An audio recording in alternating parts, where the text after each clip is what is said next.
जय श्री गणेश। गणेशोत्सव पर गणेश व्रत कथा का पाठ करना अत्यंत शुभ और फलदायी माना गया है। यह केवल पूजा का ही नहीं बल्कि व्रत की पूर्णता का आवश्यक अंग है। व्रत कथा पढ़ने या सुनने से गणेश व्रत पूर्ण माना जाता है। बिना कथा पाठ के व्रत अधूरा रहता है। गणेश जी को विघ्नहर्ता कहा गया है, इसलिए कथा पाठ से जीवन के सभी अवरोध, कष्ट और संकट दूर होते हैं। धार्मिक मान्यताओं के अनुसार कथा सुनने से घर परिवार में लक्ष्मी का वास होता है और व्यापार, नौकरी में उन्नति तथा धन वृद्धि होती है। तो चलिए सुनते हैं गणेश जी की कथा। एक बार महादेव जी भोगावती नदी पर स्नान करने गए। उनके चले जाने के बाद पार्वती माता ने अपने तन के शुद्ध व चैतन्यत मल से छोटे से बालक का एक पुतला बनाया और उसमें प्राण डाले। उसका नाम गणेश रखा। पार्वती माता ने उस बालक से कहा कि तुम द्वार पर बैठ जाओ और जब तक मैं नहा रही हूँ किसी को अंदर मत आने देना।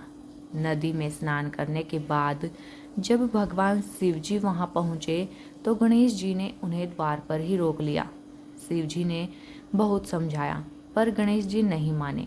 भगवान शिव वास्तव में क्रोधित हो गए और त्रिशूल का उपयोग करके उसका सिर काट कर भीतर चले गए। बाद में जब माता पार्वती को पता चला कि क्या हुआ तो वह भी बहुत क्रोधित हो गई। पार्वती माता बहुत क्रोधित हुई और उन्होंने ब्रह्मांड को नष्ट करने की धमकी दी। उन्हें शांत करने के लिए भगवान शिव ने अपने गणों को सबसे पहले जिस जीव को देखा उसका सिर लाने के लिए भेजा। गणों ने उत्तर दिशा की ओर लेटे हुए एक हाथी को देखा।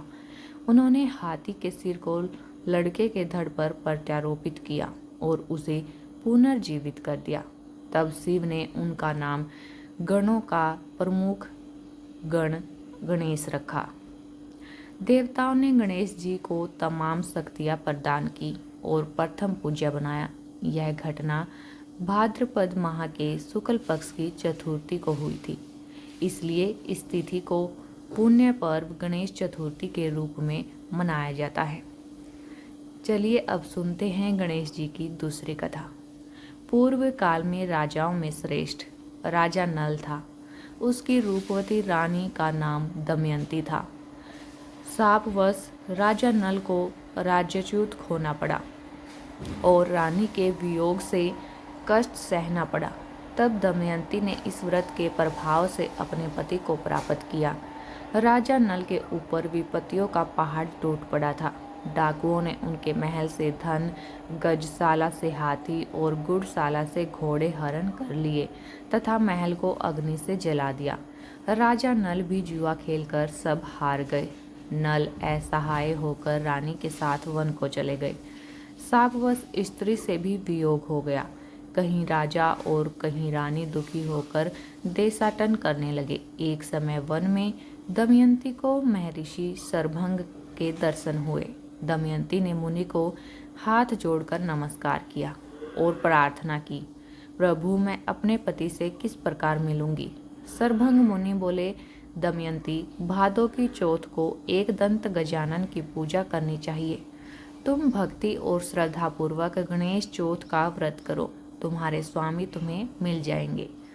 सरभंग मुनि के कहने पर दमयंती ने भादों की गणेश चौथ को व्रत आरंभ किया और 7 मास में ही अपने पुत्र और पति को प्राप्त किया। इस व्रत के प्रभाव से नल ने सभी सुख प्राप्त किए। विघ्न का नाश करने वाला तथा सुख देने वाला यह सर्वोत्तम व्रत है। गणेश जी की तीसरी कथा। एक बार भगवान शंकर माता पार्वती के साथ नर्मदा नदी के तट पर गए और वहां पार्वती जी के साथ चौपड़ खेलने की इच्छा जताई। हार जीत का निर्णय कौन करे, इसके लिए पार्वती जी ने घास के तिनकों का एक पुतला बनाकर उसे कहा कि बेटा हार जीत का निर्णय तुम ही करना। संयोग से 3 बार लगातार पार्वती ही जीती, लेकिन जब निर्णय सुनाने की बारी आई तो बालक ने भगवान शंकर को विजयी बताया। इससे क्रुद्ध होकर माता पार्वती ने उसे एक पैर से लंगड़ा होने और कीचड़ में रहने का शाप दे दिया। बालक ने जब अपनी अज्ञानता के लिए माफ़ी मांगी तो माता पार्वती को उस पर दया आ गई और उन्होंने कहा कि ठीक है, यह नाग कन्याएं गणेश पूजन के लिए आएंगी तो उनके उपदेश से तुम गणेश व्रत करके मुझे प्राप्त करोगे। इसके बाद वह भगवान के साथ कैलाश पर्वत पर चली गई। लगभग 1 वर्ष बाद श्रावण माह में नाग कन्याएं गणेश पूजन के लिए वहां आई। नाग कन्याओं ने गणेश व्रत करने की विधि उस बालक को भी बताई तो उसने भी 12 दिनों तक गणेश जी का व्रत किया।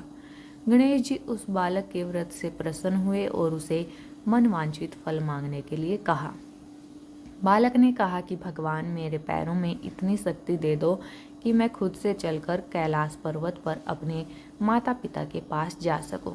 भगवान गणेश जी ने बालक की इच्छा पूरी कर दी, जिससे बालक कैलाश पर्वत पर भगवान शंकर के पास जा पहुंचा।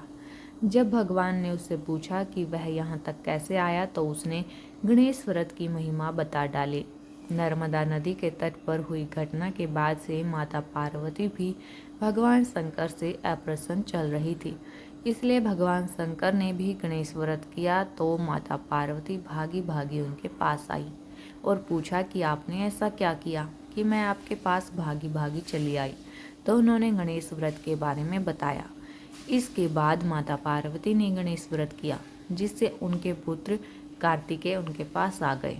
उन्होंने भी अपनी माँ के मुख से इस व्रत के महात्म्य के बारे में सुनकर यह व्रत किया और इस व्रत के बारे में विश्वामित्र जी को बताया। इस प्रकार इस व्रत के माध्यम से गणेश जी ने जैसे इन सभी की मनोकामना पूरी की, उसी प्रकार वह इस व्रत को करने वाले हर श्रद्धालु की मनोकामना पूरी करते हैं। अब सुनते हैं गणेश जी की विवाह की कथा। गणेश जी का विवाह ब्रह्मा जी की 2 मानस पुत्रियों रिद्धि और सिद्धि के साथ हुआ था। एक कथा के अनुसार गणेश जी अपने हाथी के सिर और अनोखी बनावट के कारण कोई भी उनसे विवाह करने को तैयार नहीं था, जिस वजह से योग्य कन्या ढूंढने में कठिनाई हो रही थी, जिससे वह अन्य देवताओं के विवाह में विघ्न डालते थे। गणेश जी को इस कारण से कई बार क्रोध आ जाता था। ब्रह्मा जी ने अपनी पुत्रियों रिद्धि और सिद्धि को गणेश जी के पास भेजा। रिद्धि और सिद्धि ने मिलकर गणेश जी को शिक्षित किया और उनके क्रोध को शांत किया। ब्रह्मा जी की दोनों पुत्रियों ने जब जब किसी की शादी की खबर आती तब वो दोनों गणेश जी का ध्यान भटकाते थे। इस तरह सकुशल देवताओं के विवाह संपन्न होने लगे। एक दिन गणेश जी के सामने ब्रह्मा जी ने अपनी पुत्रियों रिद्धि सिद्धि से विवाह का प्रस्ताव रखा। यह प्रस्ताव गणेश जी ने स्वीकार कर लिया और फिर भगवान गणेश जी के साथ रिद्धि और सिद्धि का विवाह संपन्न हुआ। इस विवाह से गणेश जी को शुभ और लाभ नामक 2 पुत्र भी हुए। तो बोलिए मेरे साथ, जय गणेश भगवान, जय श्री गणपति जी। ओम गणेशाय नमः।